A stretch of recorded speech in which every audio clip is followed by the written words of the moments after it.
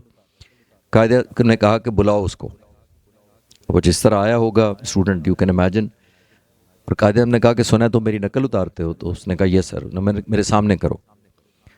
اب یہ ذہن میں رکھیے گا اس زمانے میں فیس بک، یوٹیوب اور یہ سوشل میڈیا نہیں تھا کہ آپ ڈاکومنٹریز اور کلپ دیکھ کے نقل کر لیں. اس زمانے میں لوگوں، بزرگوں سے پوچھا جاتا تھا جو لوگ قائد اعظم کو دیکھ کے آتے تھے کہ قائد اعظم کیسا بہیو کرتے تھے، کس طرح چلتے تھے، کس طرح بولتے تھے. وہ اسٹوڈنٹ آیا، انہوں نے قائد اعظم کی اتنی پرفیکٹ نقل کی کہ قائد اعظم نے یہ ہیٹ پہنا ہوا تھا اور مونو گلاس پہنی ہوئی تھی، نکالی جیب سے، اور قائد اعظم نے دونوں اس کو گفٹ کرتے ہوئے کہا کہ use them, they will make you absolutely authentic. What a big heart.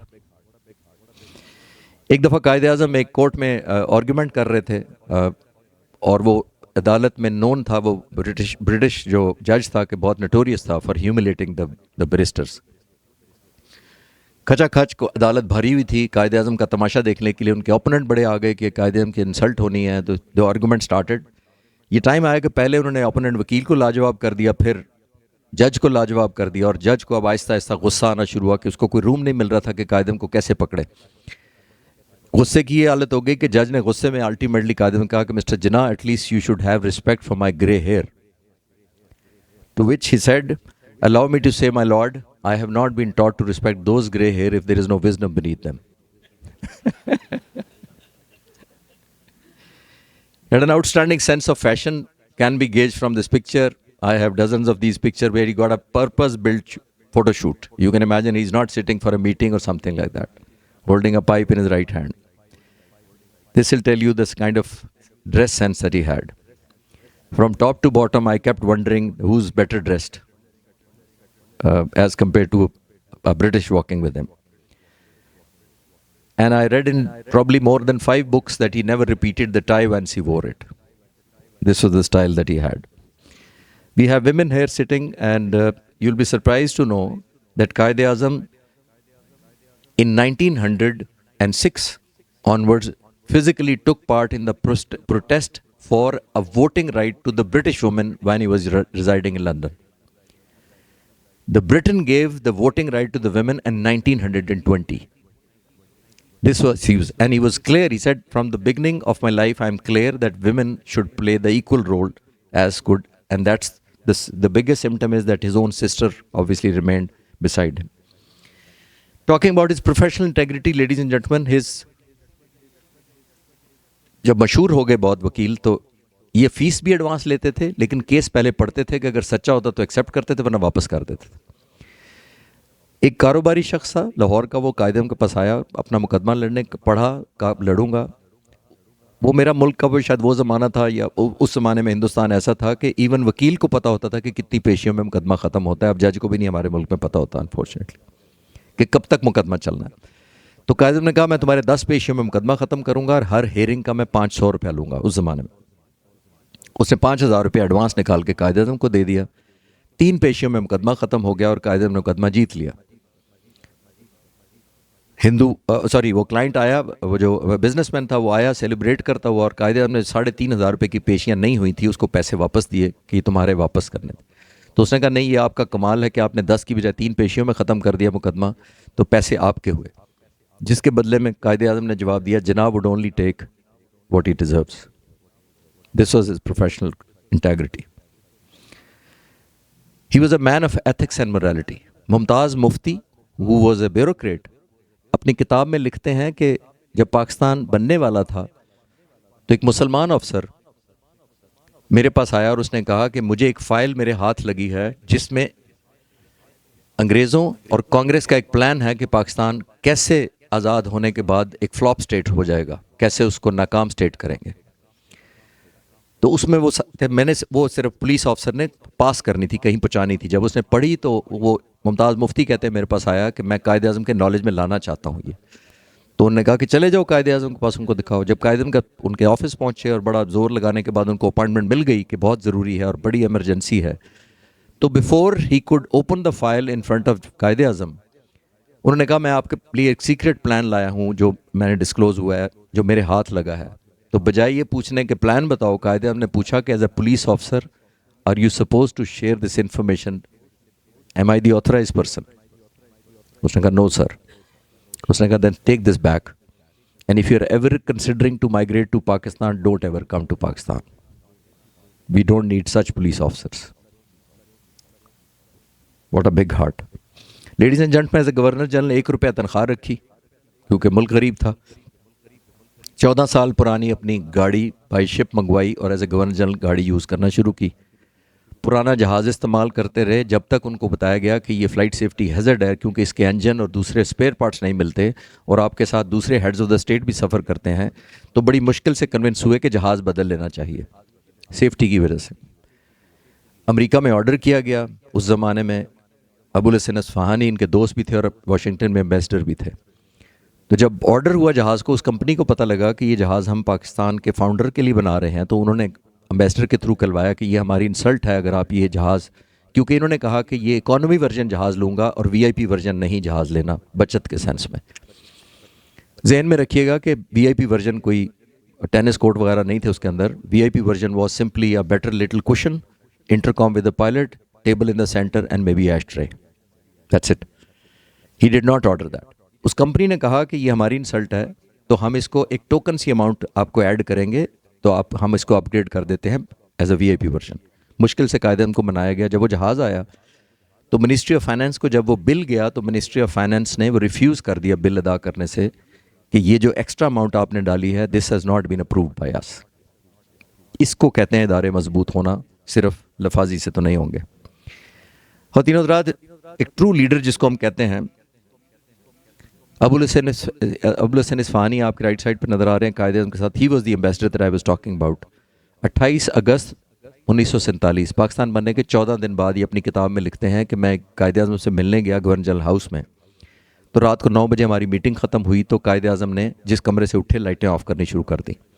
گلی سے گزرتے تھے تو لائٹیں آف کرتے جاتے تھے. تو ابوالحسن اصفہانی صاحب کہتے ہیں کہ میں نے ہمت کر کے قائد اعظم سے کہا کہ سر یہ گورنر جنرل ہاؤس ہے اور اس کی لائٹیں جلتی رہنی چاہیے. تو قائد اعظم نے کہا کہ اسی لیے تو بند کر رہا ہوں کہ یہ گورنر جنرل ہاؤس ہے. اگر میری ذاتی رہائش ہوتی تو جلتی رہتی.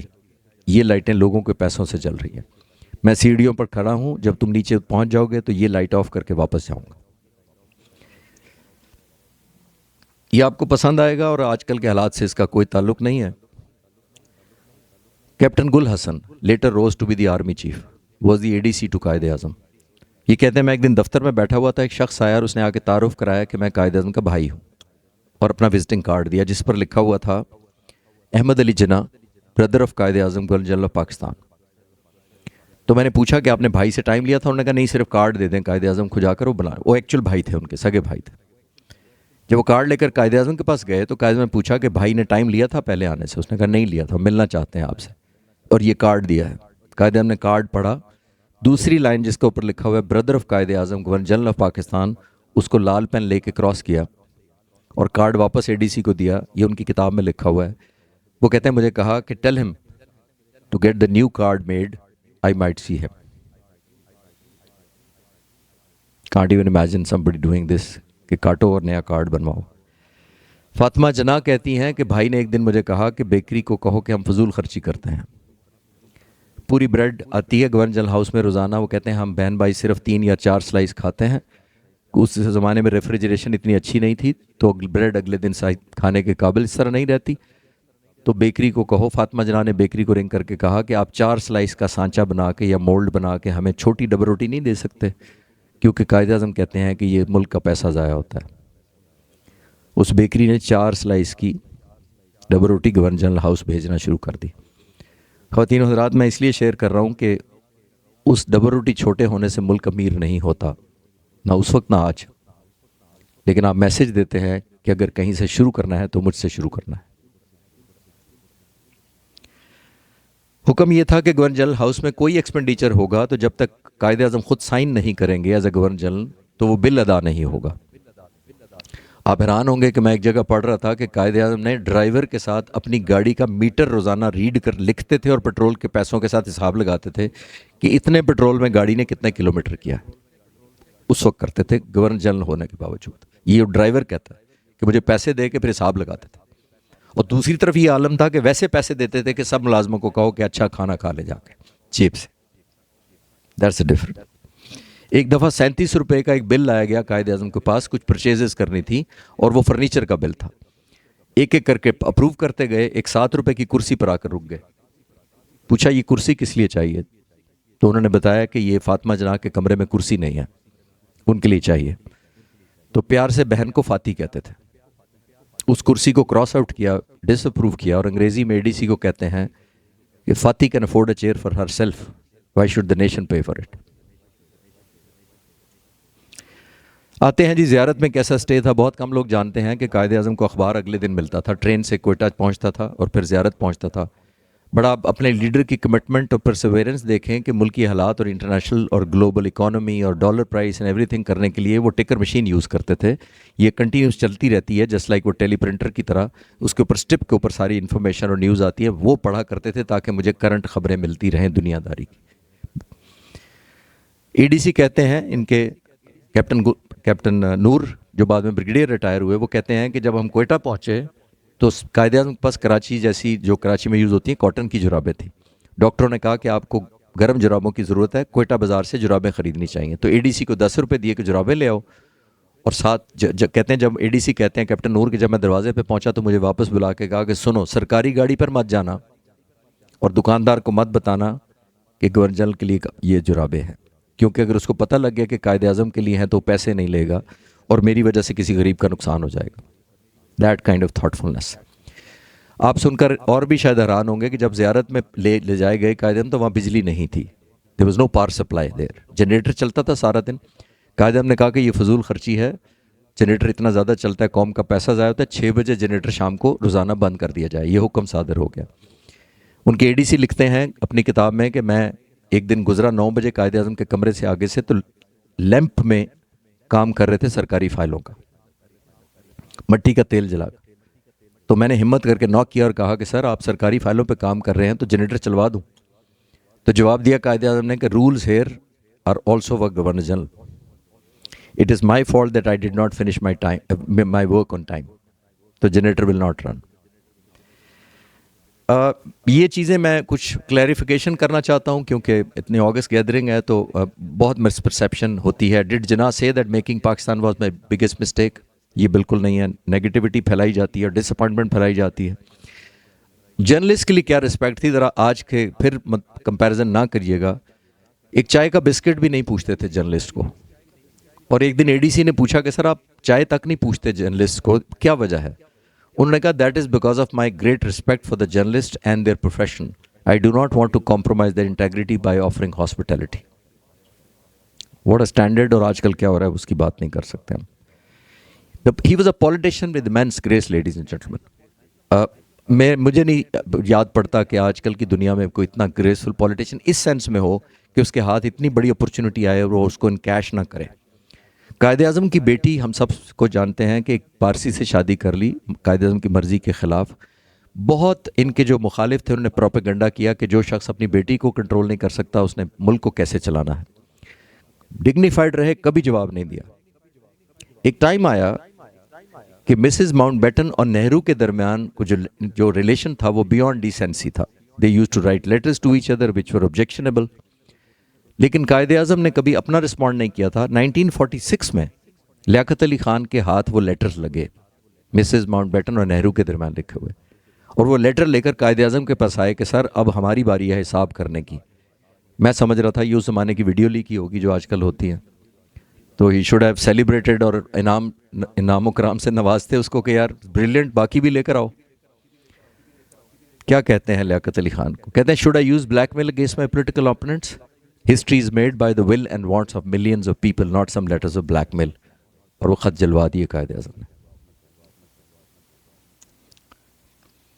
انٹیگریٹی کا یہ عالم تھا. خواتین حضرات کے آخری دنوں میں زیارت میں تھے, نڈھال رہتے تھے, سارا دن بات نہیں کرتے تھے, سگار پینا نہیں چھوڑا تھا, تو ایک دن تھوڑے فریش تھے, لان میں بیٹھے ہوئے تھے, تو اے ڈی سی کو کہتے ہیں میرا سگار کا بل لے کر آؤ. کافی دنوں سے بات چیت نہیں کر پا رہے تھے, تو اے ڈی سی نے کہا sir you are the governor general, تو آپ کی یہ پرائیویٹ جو ایکسپینسز ہیں یہ اسٹیٹ کی ذمہ داری ہیں, آپ کے پروٹوکول میں شامل ہے کہ یہ ایکسپینس سرکاری خزانے سے ادا ہو, اور ہم نے پچھلے بل ادا کر دیے ہیں. تو قائد اعظم نے کہا وہ سارے بل لے کر آؤ. وہ سارے بل لائے گئے, اپنی ذاتی چیک بک سے چیک کاٹا, اور اے ڈی سی کو کہتے ہیں کہ smoking a cigar is a bad habit, why should my nation pay for my bad habits. آخری دنوں میں کھانا پینا چھوڑ دیا. فاطمہ جناح کو بڑی فکر لگی کہ کیا کھانا, ڈاکٹروں نے کہا کہ قائد اعظم کی صحت کو بیماری کی نسبت کمزوری سے زیادہ خطرہ ہے, ان کا وزن کم ہوتا جا رہا ہے, جو وفات کے وقت 80 پاؤنڈ رہ گیا تھا, تو ان کو کچھ کھلائیں تاکہ دوائیاں اثر کریں. تو ای ڈی سی کو یاد آیا کہ لاہور میں ممدوٹ ہاؤس کا فلاں باورچی ہے جو قائد اعظم کو پسند ہے, اس کا کھانا جب لاہور جاتے ہیں تو اس کو بلاتے ہیں, تو کیوں نہ ہم جہاز سے اس کو کوئٹہ اور زیارت بلا لیں, شاید اس کے ہاتھ کا کھا لیں. جب وہ آیا تو قائد اعظم کی بہن نے کہا, فاطمہ جناح نے کہا کہ تم جو ان کی فیوریٹ ڈش ہے وہ بناؤ. بہن بیسٹ کھانا ان کی فیوریٹ لے کے اندر چلی گئیں. ان کو نہیں پتہ تھا قائد اعظم کو, جا کے ضد کی کہ تھوڑا سا چکھ لیں. خوشگوار حیرت ہوئی بہن کو کہ جب بھائی نے پیٹ بھر کے کھانا کھا لیا بہت دنوں بعد. برتن اٹھا کے جب باہر لے جائے گئے تو باہر بڑی خوشی کا سما تھا کہ آج قائد اعظم نے پیٹ بھر کے کھانا کھا لیا. تھوڑی دیر بعد اے ڈی سی کو اندر بلایا اور کہا کہ یہ کھانا کس نے بنایا تھا. اب قائد اعظم کے سامنے کوئی جھوٹ نہیں بول سکتا تھا. انہوں نے کہا کہ سر وہ جو ممدوٹ ہاؤس لاہور والا باورچی تھا وہ ہم نے بلا لیا تھا جہاز کا ٹکٹ دے کے. کہتے ہیں اس کو بلاؤ. بلایا گیا, اپنی ذاتی چیک بک سے اس کا خرچہ کاٹا, اس کی ٹکٹ کا, اور انگریزی میں اے ڈی سی کو کہتے ہیں سینڈ ہم بیک, دس از اے پور nation which cannot afford this luxury because of the taste of my mouth. Ladies and gentlemen, it was not taste of the mouth, it was the life of the founding father. But he still thought that there is no compromise on the savings. Before I close, میں mister and Mrs Jinnah کے بارے میں باتیں کرنا چاہتا ہوں, اور ladies will be very keen, اور اگر ایک دو نیوز آپ کو شاید میں اچھی دے کے چلا جاؤں. She was born in 1900 and died on 29th birthday. Family tree میں آپ کو دکھاتا چلوں, بہت سارے لوگ مختلف پروپیگنڈا کرتے ہیں. باٹم پہ آپ قائد اعظم اور ان کی وہ دیکھ رہے ہیں, مسز اور بیٹی سینٹر میں. میں آپ سے جو شیئر کرتا چلوں کہ اوبیسلی مسز ماؤنٹ بیٹن جو رتی جناح تھی, ان کی فیملی بہت امیر تھی. یہ آر ڈی ٹاٹا جو تھے یہ فرسٹ ہندوستانی پائلٹ تھے, جہاز اڑانے والا کوئی ہندوستانی پہلے. ان کی گرینڈ آنٹی جو تھیں سوزین, یہ پہلی خاتون ڈرائیور تھی ہندوستان میں. ان کے رتن جی جو ان کے گرینڈ انکل بنے یا گرینڈ فادر بنے, وہ فرسٹ ٹیکسٹائل مل تھی ان کی. اور جو دنشا پٹیل تھے, ان کی پہلی سٹیل مل تھی ہندوستان میں. So the family was very well off, and this is today's family. اگر کوئی مس پرسیپشن آپ کو پچھلے دنوں پاکستانی میڈیا پہ کچھ چلا جا کے قائد اعظم کے نواسے جو ہیں وہ بڑی بری حالت میں ہیں, وہ رشتہ داروں میں ہو سکتے ہیں. قائد اعظم کے نواسے انڈیا کے ون آف دا ریچسٹ اس وقت فیملی ہے. تو I thought I clarify. Quaid Azam کے بارے میں کہا جاتا ہے کہ جی سینٹیمنٹس نہیں تھے. میں آپ کو یہ عرض کرتا چلوں کہ قائد اعظم نے شادی کے بعد وائف کے ساتھ یورپ اور امریکہ کا ہنی مون ٹرپ کیا تھا. انفارچونیٹلی ان کی مصروفیت کی وجہ سے نہیں کر سکے, لیکن میں آج آپ کو ایک قائد اعظم کا نکاح نامہ دکھانا چاہتا ہوں. شاید آپ خوش ہو کے گھر جائیں گے. 107 سال پہلے قائد اعظم کا نکاح ہوا تھا 1918 میں. آپ فارسی میں لکھا ہوا ہے, مڈل میں ریڈ لائن کے اوپر دیکھیں تو حق مہر قائد اعظم کا لکھا ہوا ہے 1001 روپی اس زمانے میں 106-7 سال پہلے. اور اس کے آگے لکھا ہوا ہے منہ دکھائی یا gift that husband gives to the wife at the time of marriage is 1,25,000 rupees. This is the love that he had. جب وہ ایئرپورٹ جا رہے تھے, پاکستان بن گیا تھا, اب finally saying goodbye to India. جب رستے میں جا رہے تھے ایک جرنلسٹ ساتھ تھا قائد اعظم, جہاز پہ جا رہے تھے. رستے میں جرنلسٹ نے پوچھا mister Jinnah how do you feel going to an independent homeland. Quaid Azam نے کہا کہ I am feeling great but I am leaving my biggest treasure behind. سب سے قیمتی خزانہ پیچھے چھوڑے جا رہا ہوں. تو جرنلسٹ نے سوچا کہ قائد اعظم اس بامبے ہاؤس میں رہتے ہیں, شاید اس بامبے ہاؤس کو چھوڑنے پر پریشان ہے. This was the house that he was living.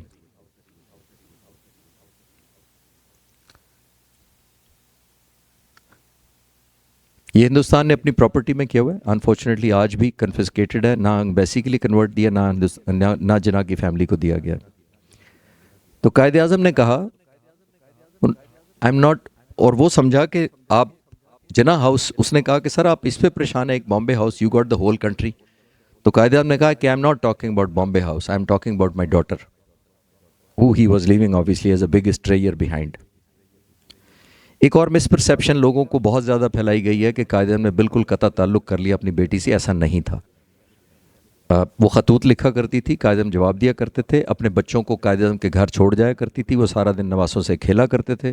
تو ایسا کوئی پسند نہیں تھی ان کو شادی, لیکن انہوں نے ایسا کوئی بائیکاٹ نہیں کیا تھا. اور میں آپ کو ایک خط صرف دکھانا چاہتا ہوں جو پاکستان انڈیپینڈنس کے موقع پر بیٹی نے باپ کو لکھا تھا. سارا خط نہ بھی پڑھیے تو آپ خط کے آخری لائن پڑھ لیں.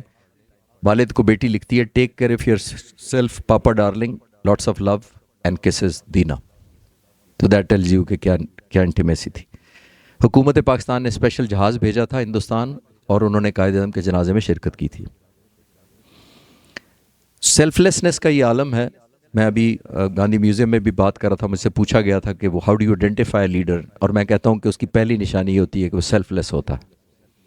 اپنی لیگیسی تب چھوڑ سکتے ہیں ایز اے لیڈر کہ آپ سیلف لیس ہوں. اگر آپ کی انٹرسٹ ہے تو آپ لیڈر نہیں ہیں.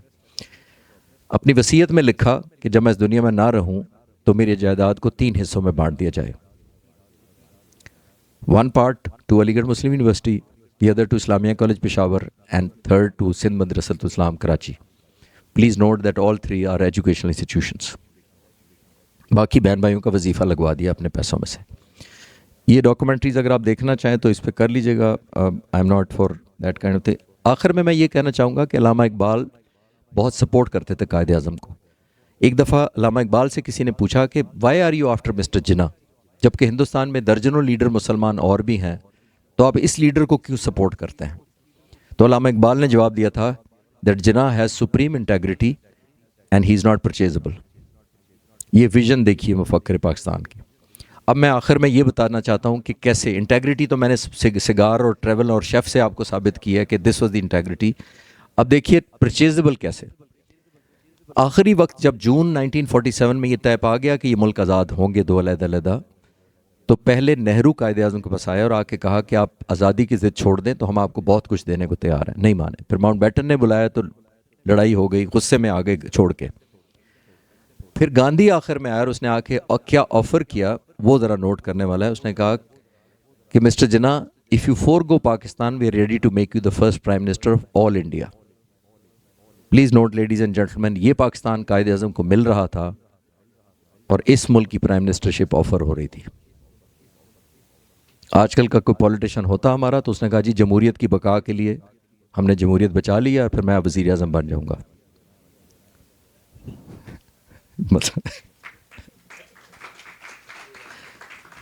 اس نے یہی کہنا تھا کہ میرا بھائی منسٹر بن رہا ہے, مجھے پرمٹ مل رہے ہیں, تو جمہوریت بچ گئی ہے. What he says to Gandhi, imagine کریں. گاندھی کو جواب دیتے ہوئے کہتے ہیں what you demand from me belongs to my nation and as a trustee I can not give you what is a trust.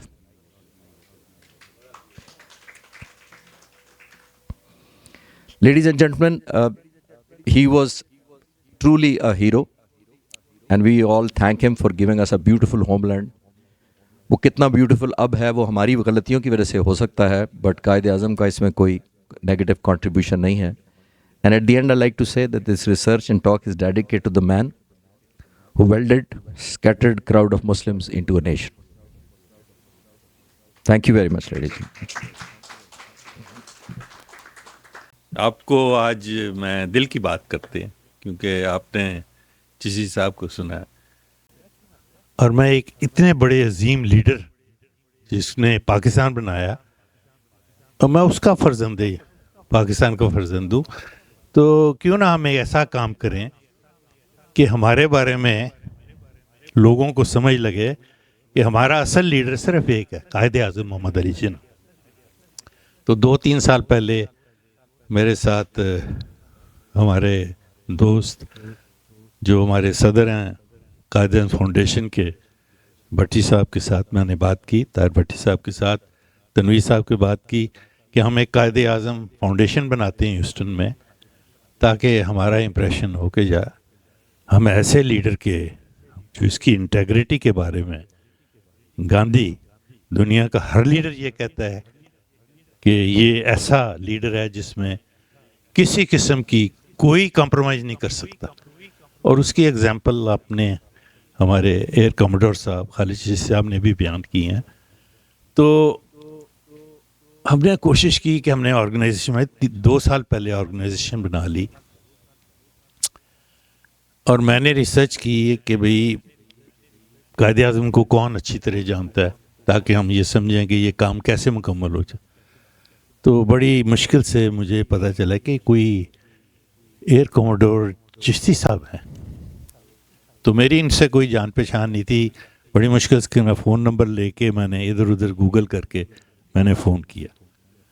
Chishti صاحب بولے آگے سے, تو میں نے ان کو 45 منٹس اپنا ریفرنس دیا کہ میرا خاندان جو ہے وہ قائد اعظم کا معالج ہے, کرنل لائی بخش صاحب کے ساتھ. میں نے ساری ان کی تفصیل بنائی, پھر بتایا کیسے ڈائگنوسس ہوا, کون کون لوگ اس میں شامل تھے, کیسے ڈاکٹر محمود عالم کو بلایا گیا پورٹیبل ایکس رے لے کے ان کا ایکس رے ہوا, کیسے وہ محمود عالم صاحب تشریف لائے, انہوں نے مائکروسکوپ لائی, ان کی سپوٹم چیک کی گئی, FBI کا اس میں ڈائگنوسس ہوا, اور کس طرح اسفانی صاحب جو اس وقت امبیسڈر تھے امریکہ میں, اسٹیپٹومائسین بلائی گئی, ان کو انجیکشن دیے گئے, اور پھر ان کی حالت اچھی ہوئی یہاں تک کہ انہوں نے کہا کہ میں آج حلوہ پوڑی کھانا چاہتا ہوں.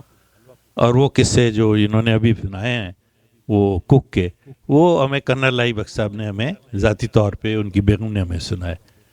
پھر میں نے اپنا ریفرنس دیا کہ ہمارا تعلق مولانا مودودی سے, اور سب سے زیادہ ریفرنس میں دیا کہ میرا نام ڈاکٹر آصف قدیر ہے, میں ڈاکٹر ریاض قدیر جو کنگ ایڈورڈ کے پرنسپل ہیں ان کا صاحبزادہ ہوں. میں خود ایک سرجن ہوں جس نے میو اسپتال میں پاکستان میں جو اوپن ہارٹ سرجری ہے میں اور چیمہ صاحب میری ٹیم نے لاہور میں کیا تھا.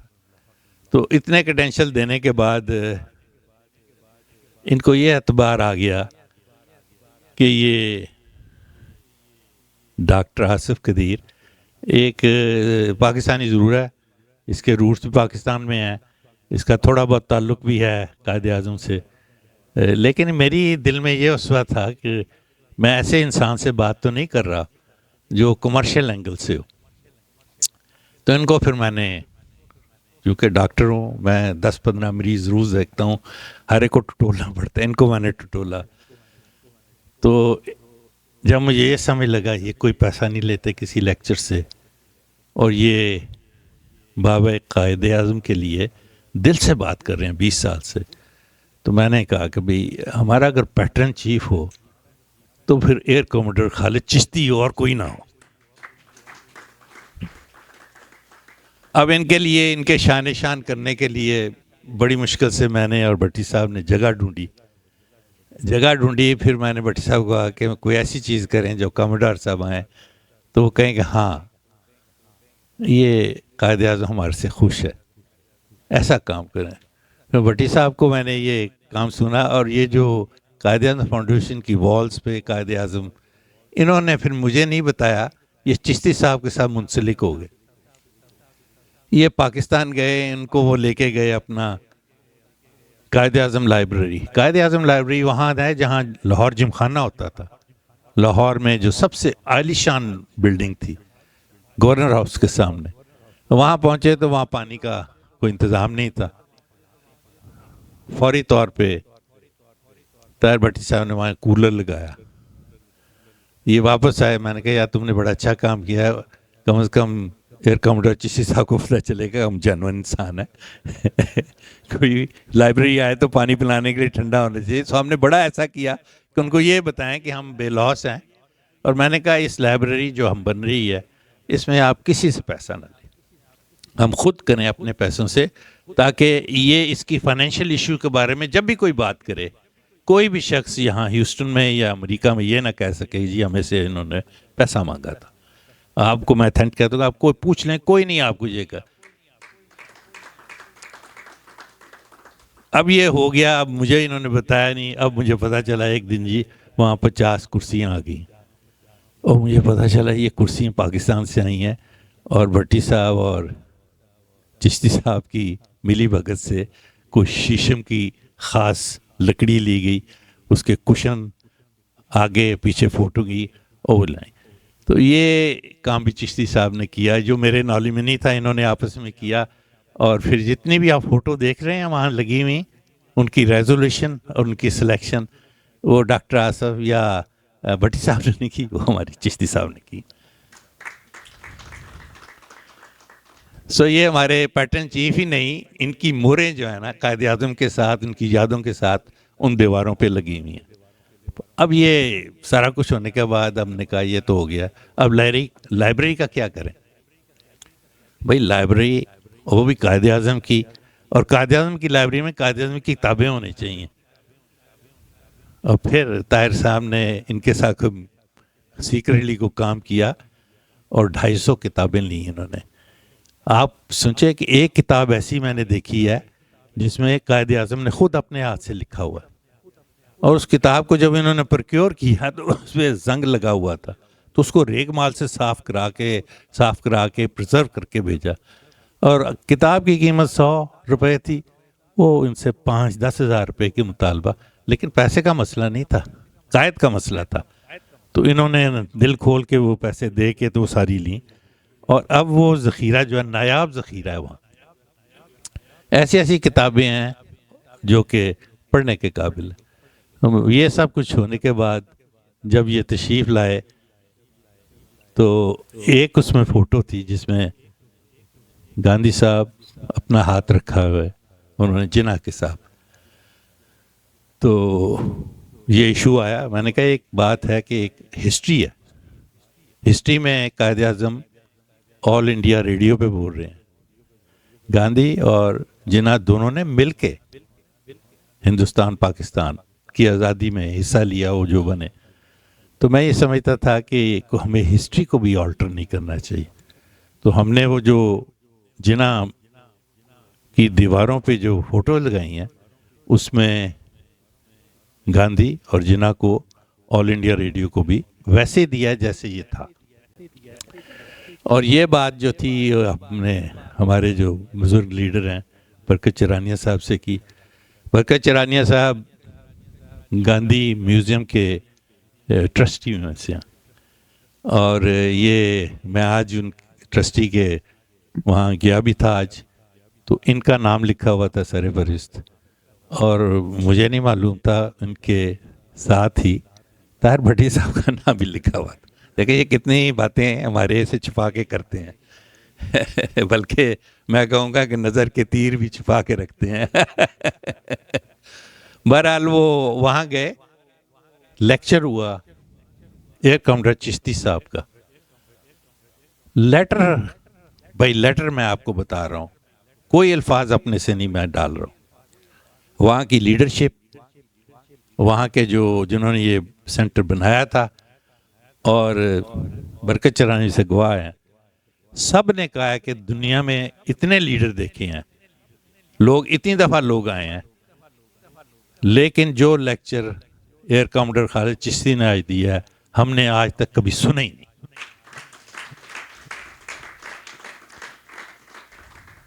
اور یہ بات ان کی نہیں ہے، یہ بات میری بھی ہے، میں نے بھی نہیں سنا. میرا بھی آج اگر وہ لیکچر آپ سنتے تو آپ چاہتے کہ چشتی صاحب آپ کو پاکستان جانے کی ضرورت نہیں، آپ ہمارے پاس ہی ہمیشہ رہیں. 20 سال سے ایک لیکچر کا کوئی پیسہ نہیں لیا. کبھی کبھی مجھے لگتا ہے کہ ہمیں خدا کی یہ رحمت ہے کہ ان میں جو خصوصیات ہیں وہ ہمارے میں بھی وہی ہیں. تو میں یہ سمجھتا ہوں کہ یہ ہماری خوش قسمتی ہے کہ آج سراج نارسی کے صدارت میں PAGH جو کہ پاکستان کا سب سے بڑا ادارہ ہے ہیوسٹن میں، پاکستان ایسوسی ایشن آف گریٹر ہیوسٹن، ان کے صدر نے ان کو دعوت دی اور ہم نے فوری ایکسیپٹ کی، صرف اس لیے کہ یہ پیغام آپ تک پہنچے. اور پہلے میں کہنا چاہتا تھا لیکن کوشش کریں گے کہ برکت چرانیہ صاحب، سنسار صاحب اور آپ سب لوگ کہ ان کو درخواست کریں کہ یہ آئیں، بار بار آئیں، کیونکہ ان کا ایک لیکچر نہیں ہے، بلکہ میں یہ سمجھ رہا ہوں کہ یہ جب جا رہے ہیں تو ان کے جو جہاز کے پہیے ہیں ان کی پہیوں سے میں جب مار لوں کہ یہ جہاں اترے ہیں وہیں میں اتروں. تو یہ ان کی پیار و محبت کی ہے. میں سمجھتا ہوں کہ ان کی ایک بات مجھے جو سب سے بڑی اچھی لگی، جو آپ لوگوں کو سمجھنی چاہیے. اور اس لیکچر میں کہ ہم آتے ہیں اور چلے جاتے ہیں اور ہمارا نام و نشان ختم ہو جاتا ہے، لیکن ہمارے بعد جو ہم لکھ جاتے ہیں، جو کر جاتے ہیں، وہی ہماری لیگسی ہے. قائد اعظم کی لیگسی یہ ہے کہ انہوں نے ایک کتاب نہیں لکھی، لیکن ان پہ ہزاروں کتابیں لکھی گئیں. یہ بڑی بات ہے. اور ایسے ایسے لوگوں نے ان کے بارے میں تعریف کی ہے جو کسی کی تعریف نہیں کرتے. جیسی صاحب، آج میں آپ کے لیے یہ کہنا چاہتا ہوں کہ اللہ آپ کو صرف لمبی عمر دے، اور آپ کا چھتر سایہ ہمارے پہ ہمیشہ کے طریقے. شکریہ. ڈاکٹر صاحب بہت بہت شکریہ. ون مور ٹائم، قائد اعظم فاؤنڈیشن کی توسط سے ہی ہمیں یہ اعزاز حاصل ہوا، اور ہمیں ایئر کموڈر خالد چشتی کی صورت میں یہ بلیسنگز ہمیں ملی کہ آج پاکستان سینٹر میں ہم ان کا یہ خوبصورت لیکچر سن پائے. یہ لیکچر کی پریزنٹیشن کل جنرل لائبریری کی افتتاح پر ہم میں سے کچھ حضرات وہاں پہ تھے، میں بھی تھا، and I was very emotional. ہم میں سے بہت سارے لوگ اس وقت بہت ایموشنل ہو رہے تھے. اور ایگزیکٹلی 24 گھنٹے کے بعد وہی پریزنٹیشن آج دوبارہ میں اپنے بارے میں کہہ سکتا ہوں کہ میں نے وٹنس کی. And I was feeling the same, exactly the same that I felt yesterday. There were moments during the presentation جو جناح صاحب کی باتیں چشتی صاحب نے بتائیں کہ مجھے I was choking from inside. اور یہ عظمت ہے ہمارے لیڈر کی، جناح صاحب کی، قائد اعظم کی، کہ آپ ان کی زندگی کی یہ مثالیں، ان کے کردار کی مثالیں، ان کے کیریکٹر کی، ان کا جو ایتھیکل فاؤنڈیشن تھا، اس کی باتیں آپ جتنی مرتبہ بھی سنتے ہیں وہ آپ کو اندر سے افیکٹ کرتی ہیں، اندر سے ٹچ کرتی ہیں. بدنصیبی ہماری یہ ہے کہ ہم ایٹ دیٹ مومنٹ تو ایسا فیل کرتے ہیں، بعد میں ہم باقی تمام لوگوں کی طرح بے حس ہو جاتے ہیں. اور یہی وجہ ہے کہ پاکستان آج ان حالات سے گزر رہا ہے. میں دو باتیں اور کرنا چاہوں گا، وقت بہت ہو گیا ہے. ڈاکٹر آصف قدیر، طاہر بھٹی صاحب نے اور تنویر احمد صاحب نے اور ایئر کموڈر خالد چشتی صاحب کی رہنمائی میں انہوں نے جو جنرل لائبریری یہاں پہ بنائی ہے ہیوسٹن میں، it's a piece of treasure. And I wish کہ ڈاکٹر صاحب آپ اس کے دروازے دوسروں کے لیے کھولیں گے اور کمیونٹی کو موقع دیں گے کہ وہ جا کے اس لائبریری کو دیکھیں، اس سے استفادہ حاصل کریں. قائد اعظم کے بارے میں بے تحاشا اچھی کتابیں وہاں پر ہیں، بہت ساری نادر تصویریں وہاں پر ہیں. It's a beautiful place. اور میرے علم میں یہ بات تھی کچھ عرصے سے کہ ڈاکٹر صاحب اور طاہر بھٹی صاحب، تنویر صاحب مل کے یہ لائبریری بنا رہے ہیں. اور میں اکثر ڈاکٹر صاحب سے کہا کرتا تھا کہ over a period of last couple of years, doctor صاحب میں کچھ کر سکتا ہوں تو بتائیے، حاضر ہوں. اور ڈاکٹر صاحب ہمیشہ یہ کہا کرتے تھے کہ بھٹی صاحب اس کو دیکھ رہے ہیں. اور میں دل میں سوچا تھا یار 2 سال ہو گئے، بھٹی صاحب پتہ نہیں کیا کر رہے ہیں. ٹھیک ہے، پتہ نہیں کیا کر رہے ہیں بھٹی صاحب. کل مجھے پتہ لگا بھٹی صاحب کیا کر رہے تھے. And it's a beautiful place, it's a beautiful place. So I hope that the Pakistani community will be able to see that. دوسری بات یہ، میں بھی پچھلے دنوں انفیکٹ الیکشن ہونے کے بعد اور اوتھ ٹیکنگ کے فوراً بعد ہمیں پاکستان جانا تھا. کچھ شادیاں وغیرہ تھیں فیملی میں اور ادروائز. 2 دن کا مجھے ٹائم ملا شادیاں بھگتا کے. I went to Urdu Bazaar, went to a few book shops. اور قائد اعظم کی جو کتاب ہے، قائد اعظم پر لکھی گئی جو کتاب ہے اسٹینلے والپرٹ کی، the Jinnah of Pakistan, which is considered one of the most authentic books on Jinnah صاحب، وہ میں اس کی 20 کتابیں کاپیز میں حاصل کر پایا. وہ میں نے خریدیں. اور اس کے علاوہ پاکستان پر کچھ پکٹوریل بکس میسر تھیں، وہ میں نے کچھ خریدیں. اور ایک بک سیلر سے کہا کہ اگر مزید یہ مل سکتی ہوں تو پلیز یہ ہمیں دیں. تو پرسوں اللہ تعالیٰ کی مہربانی سے کوئی 250 کے قریب کتابیں ہمیں مزید پاکستان کے اوپر ملی ہیں. اور جناح صاحب کی جو اسٹینلے والپورٹ ہے وہ تقریباً 50 کاپیاں اور ہمیں اس کی مل جائیں گی, اور وہ ساری ہم کوریئر سے یہاں منگوائیں گے. یہ کیوں میں بتا رہا ہوں, میرے ذہن میں خیال یہ ہے کہ یہ کتابیں جو کچھ میں اپنے ساتھ لایا ہوں یہاں پڑھی ہوئی ہیں, یہ جو آفس میں کچھ اب آئیں گی کوریئر سے, یہ یہاں پر ہم جناح صاحب کے اوپر کتاب اور پاکستان کے اوپر کتاب, یہ جو پبلک آفیشلز ہمارے ہیں, میئر ہیں, سٹی کاؤنسلرز ہیں, کانگریس مین کانگریس وومن ہیں, دیگر مین اسٹریم کمیونٹی کے لیڈرز ہیں جن سے ہمارا واسطہ پڑتا رہتا ہے, Pakistan association of greater Houston کی طرف سے یہ کتابیں, ایک جناح صاحب کی کتاب, ایک پاکستان کی کتاب, ہم ان کو تحفے کے طور پہ پریزنٹ کریں گے تاکہ یہ تمام لوگ جناح صاحب کے بارے میں جان سکیں اور پاکستان کے بارے میں جان سکیں. اور اس کے علاوہ اگر ہمیں مزید اس طرح کی کتابیں ملیں گی, اور اس میں ہمیں کمیونٹی کا سپورٹ چاہیے ہوگا کیونکہ دے آر ناٹ چیپ, کتابیں خریدنا اور پھر کوریئر سے اس کو یہاں پہ منگوانا, اس پہ اچھا خاصا ایکسپینس لگے گا. ہم کوشش کریں گے کہ یہاں جو لائبریریز ہیں, پبلک لائبریریز, اسکول لائبریریز, وہاں پر بھی ہم یہ جناح صاحب کی کتاب اور پاکستان کے اوپر جو معلوماتی کتابیں ہیں یا پکٹوریل بکس ہیں وہ ہم یہاں کی لائبریریز میں PAGH کی طرف سے بھیجیں. تو یہ کام جو ہے وہ اس کی ابتدا ہو چکی ہے, اور انشاءاللہ ہم اس کو بہت جلد ایک ایک کر کے عملی جامہ پہنا شروع کریں گے. میں آپ تمام لوگوں کا دوبارہ شکریہ ادا کرتا ہوں. تقریب ختم کرنے سے پہلے میں ریکویسٹ کروں گا ہمارے ڈپٹی کونسل جنرل جناب اشر صاحب کا کہ وہ آئیں اور کچھ باتیں کریں. اور ان کی جو لیڈرشپ کوالٹیز تھی اور جو انہوں نے سیکریفائسز کی پرسنل لیول پہ, اور اپنے جو ہے ایز اے پرسنل لیول پہ کی, ان کا مقصد صرف یہ تھا کہ بر صغیر کے مسلمانوں کو ایک انڈیپینڈنٹ اور آزاد ملک ملا جائے جہاں وہ اپنے حساب سے, اپنی آئیڈیالوجی کے حساب سے زندگی بسر کر سکیں. میں قائد اعظم فاؤنڈیشن کا شکر گزار ہوں, USA کا, جنہوں نے ایک اپورچونٹی دی پاکستان سے ایک اسکالر کو کہ وہ ان کو پیٹرن ان چیف بنے, اور وہاں آ کے انہوں نے ان کے ٹاک ڈیلیور کروائے, اور یہاں کی ہیوسٹن کی جو سول سوسائٹی ہے یا جو یہاں کی جو انٹیلیجنسیا ہے ان میں ان کو انٹروڈیوس کروایا اور ان سے ان کے لنکیجز ڈیولپ کروائے. میں ان کا بہت اپریشیٹ کرتا ہوں کہ انہوں نے پاکستان سے اسکالر منگوا کے ایک اپورچونٹی دی, اور دیٹس ویری ہائیلی اپریشیٹیبل.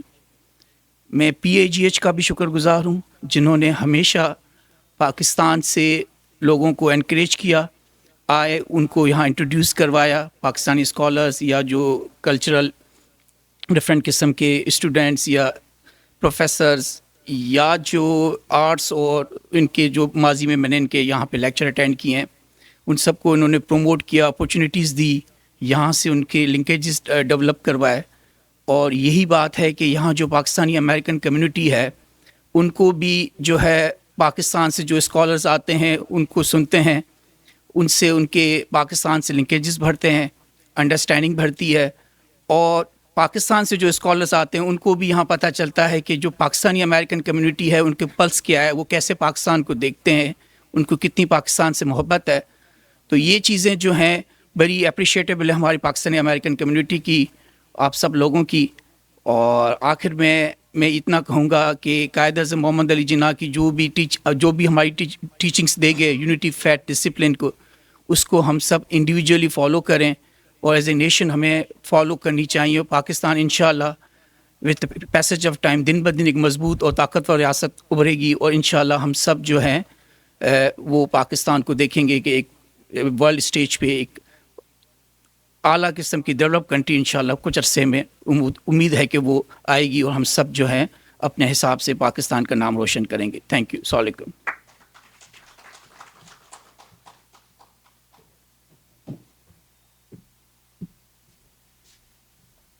اشر بھائی, میں ایک دفعہ اور آپ سے زحمت دوں گا آپ کو کہ آپ اسٹیج پہ تشریف لائیں. ایک چھوٹا سا تحفہ PAGH کی طرف سے ایئر کوموڈور چشتی صاحب کے لیے ہے, آپ پلیز تشریف لائیں. اشر بھائی.